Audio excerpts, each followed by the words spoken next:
Welcome to No BS Parenting. I'm the mom of two fantastic young men who I raised with lots of love, support, and rules.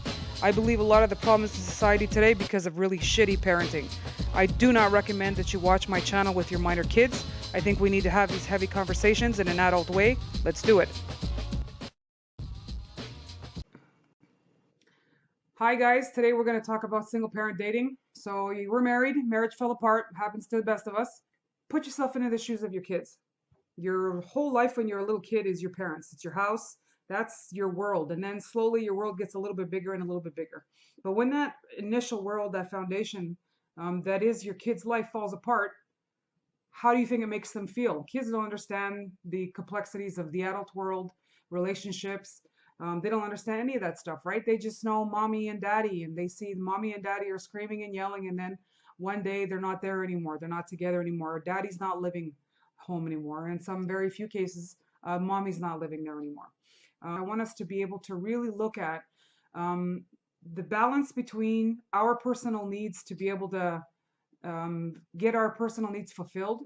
How do you balance between, especially for those of us who experienced this when our kids were young, or living with us, young, I would say anything that is um, teens and below. I think we need to really be conscious about the effects on what our kids see and how it's going to interpret for them. So if you really you're somebody that's got a, for example, let's get a little bit on the nasty side. You need a lot of sex. I would suggest you buy some power tools. Date a little bit, do what you need to do. We're going to talk about what my opinion is and how you should do that. But in the meantime, if you need to just get a little bit of fix, by all means, go make an investment. Kids have absolutely no control over their lives. They have none. Everything, their entire life, the rhythm of their life, the standard of their life is all in the hands of the parents, you and me.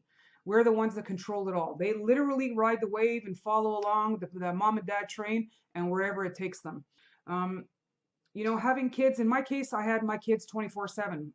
When I left the father of my children, we were moved from one side of my country here in Canada to the other.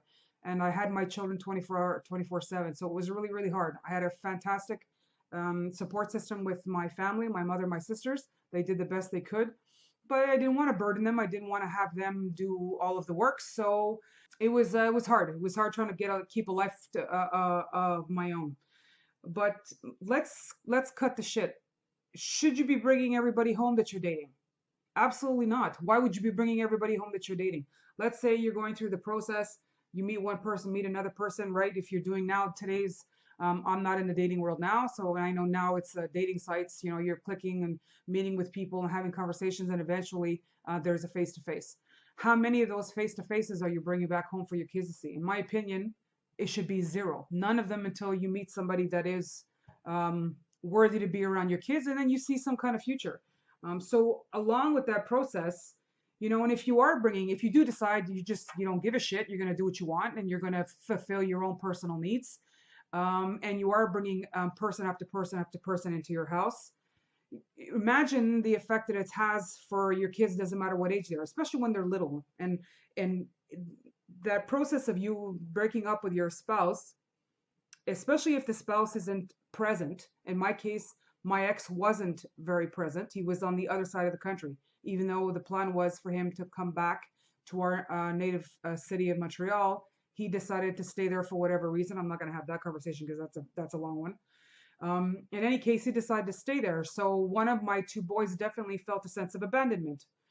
If I had started bringing the men I was dating home, and they would see this revolving door of men coming in and out of my life, and my kids would get attached to one or more of these men that were coming in and out of my life, do you think maybe I'd be scratching that scab of feeling of abandonment that my boys felt? Absolutely, it would have.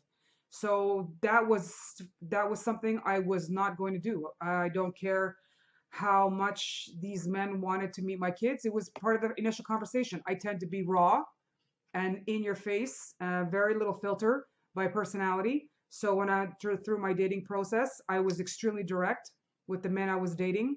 My rule was, I'm not your girlfriend. Don't talk about the future. Let's just see where it goes. If it evolves, On its own, fantastic.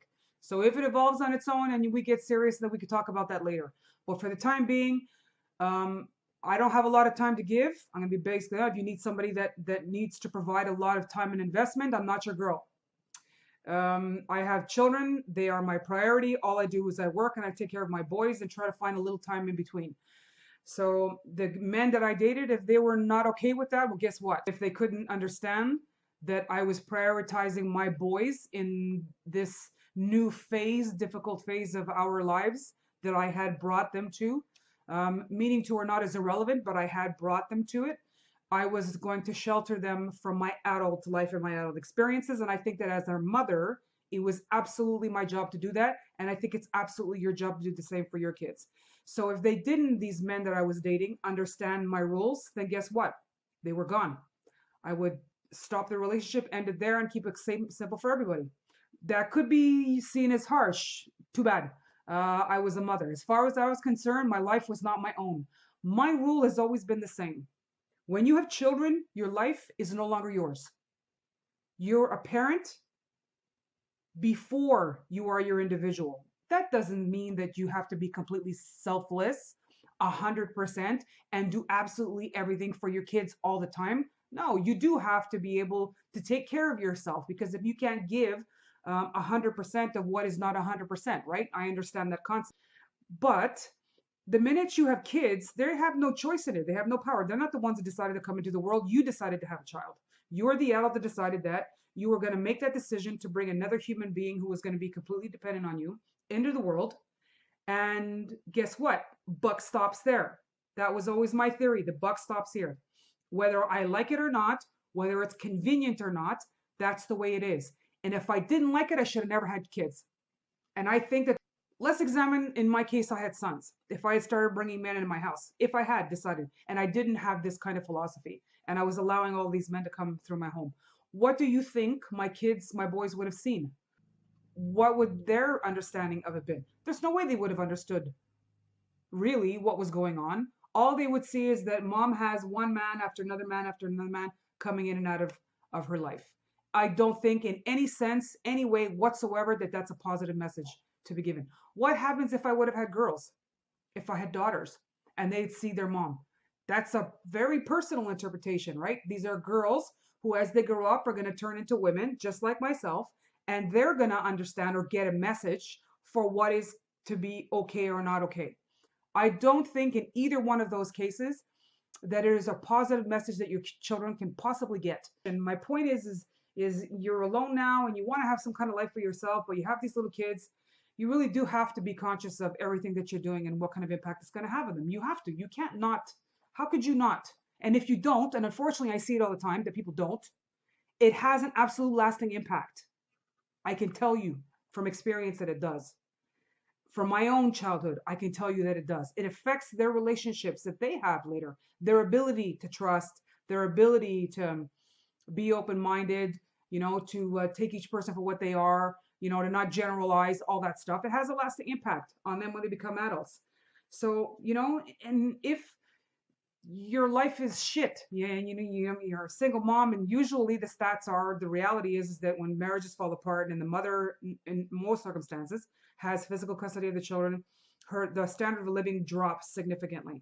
So when that happens and your finances are suffering, you're exhausted. I can tell you from experience, I was exhausted all the time. I was sick constantly the first couple of years just from sheer exhaustion.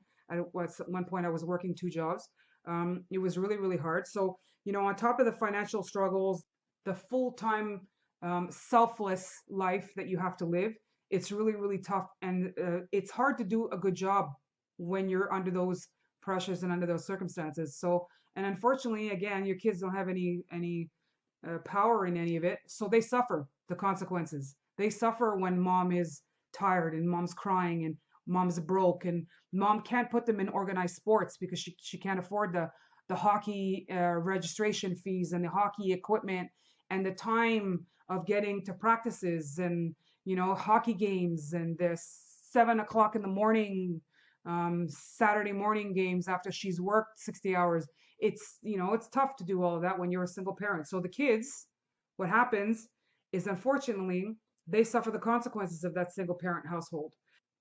In my case, one of the men, after a couple years, a few years of being alone, that I met, it was going really well. He was the first guy that didn't pressure me with meeting my children, coming into their space, because I considered my little apartment that I lived in to be my children's haven. It was a very small apartment. I could afford very, very little. I set everything up from the city I was living in. I made sure that when I got back to Montreal, I had an apartment, I had a job interview, everything was set and ready to go.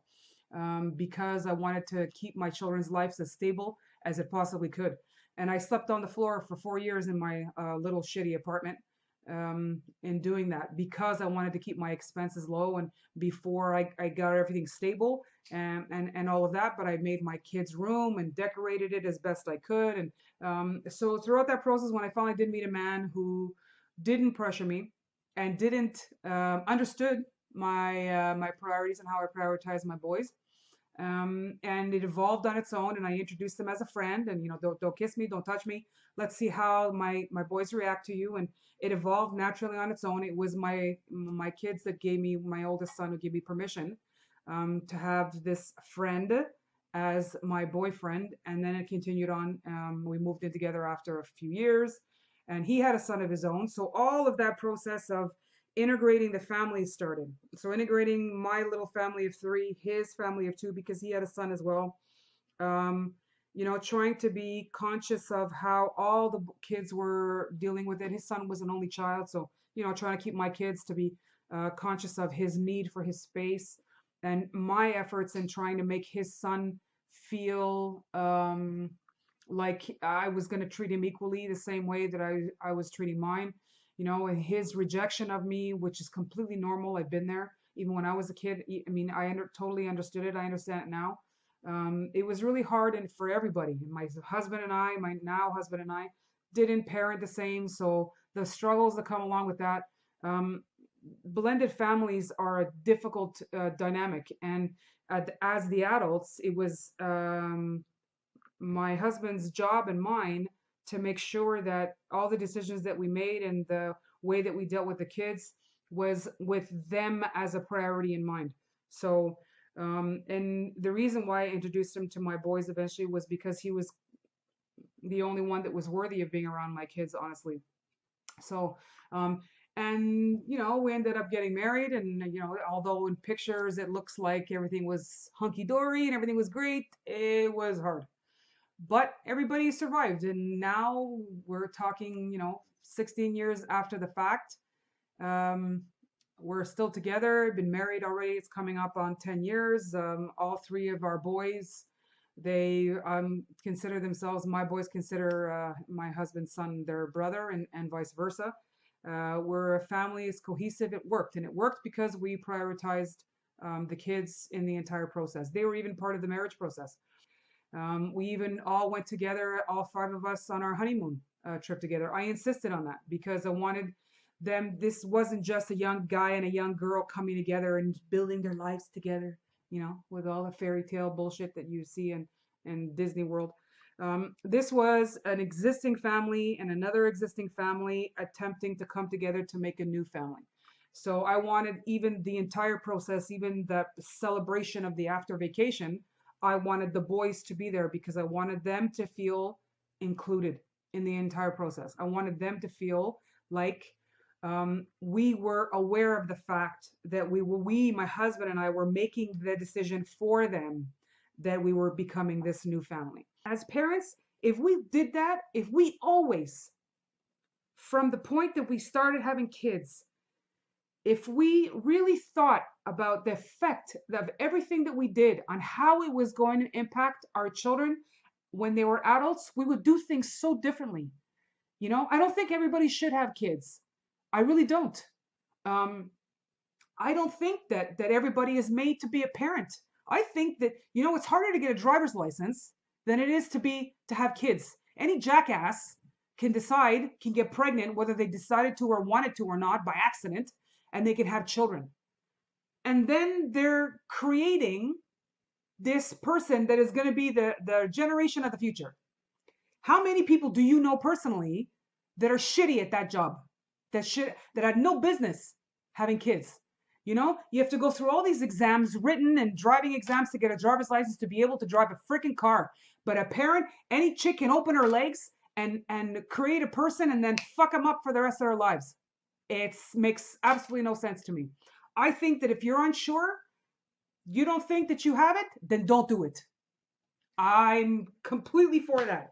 By all means, don't have kids because parenting in my lifetime was the best by far thing I ever did.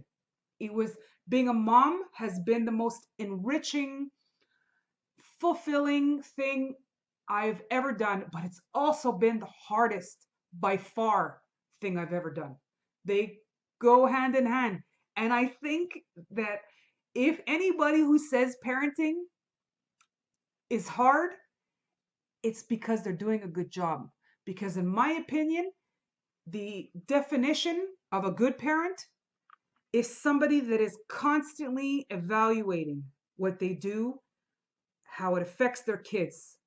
They're constantly conscious of everything that they're doing and how it's affecting the children. That to me is a good parent. It's exhausting, but it's necessary. Thanks for listening. Please feel free to put your comments below. Agree, disagree. I invite everybody's opinion. I think we need to have these heavy conversations. I think it's important. I think that raising a kid is the biggest thing you're ever going to do. And it's, you know, this exchange of ideas and exchange of opinions is a healthy thing, whether we're on the same page or not.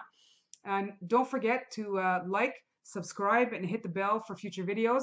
I'm going to cover some pretty heavy topics. And as you can see, sometimes I can get a little worked up. I can get a little animated because I think it's important. This kind of stuff is the biggest thing that, like I said, that we can ever do. So I hope to see you guys back here soon. And don't forget, enjoy your parenting, enjoy the process, soak up all those little moments because the years go by fast. Thanks for watching.